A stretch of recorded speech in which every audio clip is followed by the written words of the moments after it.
It was Thanksgiving Day. I can still remember it like it was yesterday. It was the day I ran away from home. I was gone for about 20 minutes. My mother called my bluff. Hello, I'm Stuart Baskin, pastor of First Presbyterian Church of Tyler, Texas. So here's what happened, and please don't laugh at me too much. I was on a serious kick of making cinnamon toast for myself. I had gotten pretty good at it, actually. I would place 2 pieces of white sandwich bread on a cookie sheet.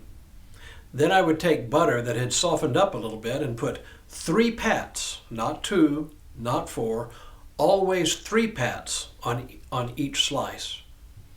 Then I would liberally sprinkle cinnamon sugar all over the bread. And when I say liberally, I mean enough that when it came out of the oven, the sugar would have started to caramelize, with the result that the cinnamon toast had a bit of a crunch to it. Man, oh man, was it good.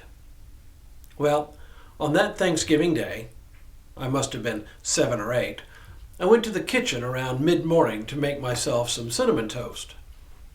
But to my absolute horror, the turkey was in the oven. Or should I say, it was in the right side oven. You see, we had a side-by-side oven with a full-size oven on the right and what I'd estimate was a 3/4 width oven on the left. I always made my cinnamon toast in the right side oven. Simple, right? Just use the left side oven. Or better yet, use the toaster oven. Well, we didn't have a toaster oven just yet, so that was not an option. And being a creature of habit, the left side oven simply wouldn't do. Who knows whether the settings were the same? Why, my cinnamon toast might be absolutely ruined.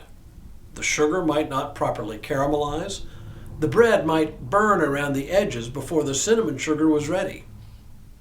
All I could think of was all the ways my cinnamon toast might not come out exactly like I wanted it because I knew exactly how to make it in the right side oven.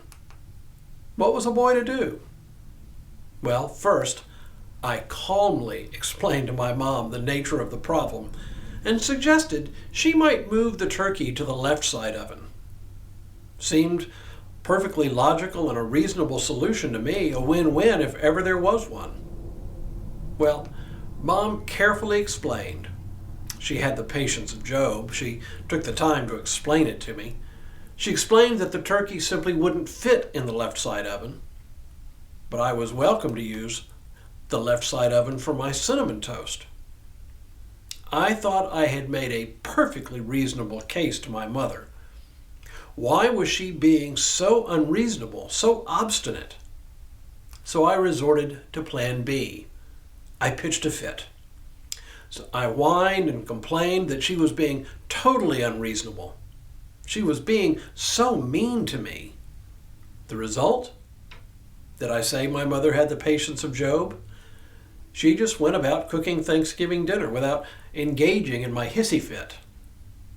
Clearly, it was time for bold action. So I stomped out of the kitchen and out the back door just as conspicuously and as loudly as I could. "I'm running away," I shouted. No response. I went to the end of the carport and sat down to wait for my mother to come running after me. No response.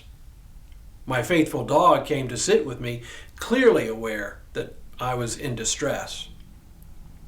Well, after thinking about it for a long time, probably all of about 5 minutes, I got up, stormed back into the house, through the kitchen, and all the way to my bedroom. I grabbed my suitcase and stormed back through the kitchen and out the back door once again. "I'm really leaving now," I shouted. No response. Then I started walking down the driveway, fully aware that I would be in full view of the kitchen, expecting my mother to come running after me as she saw me heading down the driveway, begging me to return home and caving to my totally reasonable demand to cook my cinnamon toast in the right side oven. About that time, I realized that I had no idea where I might go. And besides, I was getting really hungry by that point. I guess I stood in the driveway holding my empty suitcase for about 10 minutes. Then I did the only reasonable thing that I knew to do. I went back inside, got on with my day, and I don't remember exactly what my mother said to me, if she said anything. But the lesson was clear. Whining and throwing temper tantrums were out of bounds, at least in my family's house. It was a hard lesson, but every now and again, when I find myself starting to whine, I remember that day. And it shuts down my whining in a big, fat hurry. It was a great lesson, really. We can't always get what we want. We can't always have our own way.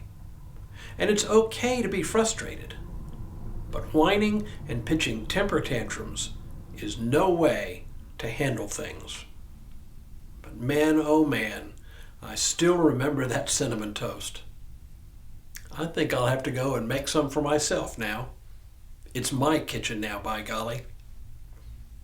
And now may God continue to bless you and keep you in all that you do this day and in all the days ahead.